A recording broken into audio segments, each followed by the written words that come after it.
I'm Cristina Howorun in Etobicoke-Lakeshore, and if signs could vote, this riding is changing colors. Although briefly held by the Tories in 2013 and 2014, it's largely been a Liberal stronghold, currently held by longtime city councillor and recently promoted cabinet minister Peter Milczyn. It's an area ripe with new development and distinct neighborhoods like Long Branch and Mimico, with a changing demographic.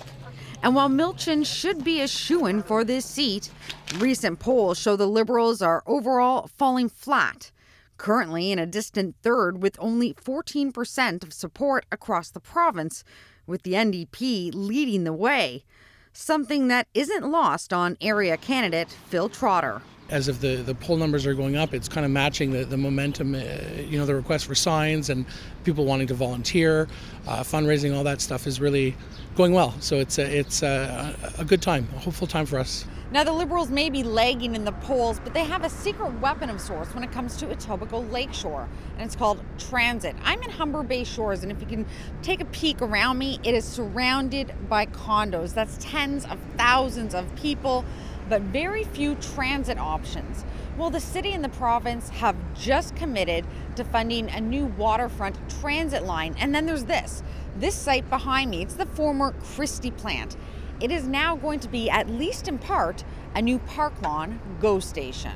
4 years ago, I said I wanted to go to Queen's Park to do planning reform, deal with the OMB, get more transit for our riding, and I can go back now, 4 years later, and say we have done planning reform, we've eliminated the OMB, given the city more final planning power, worked really hard in getting transit improvements to the area. We reached out to Cristina Howorun, the PC candidate for the area, via phone, email, and social media on Thursday before noon.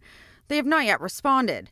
The riding is held by the Liberals federally, but it's unclear if the party's deep roots and Milczyn's record will be enough to stop a blue or orange surge. In Etobicoke-Lakeshore, Cristina Howorun, City News.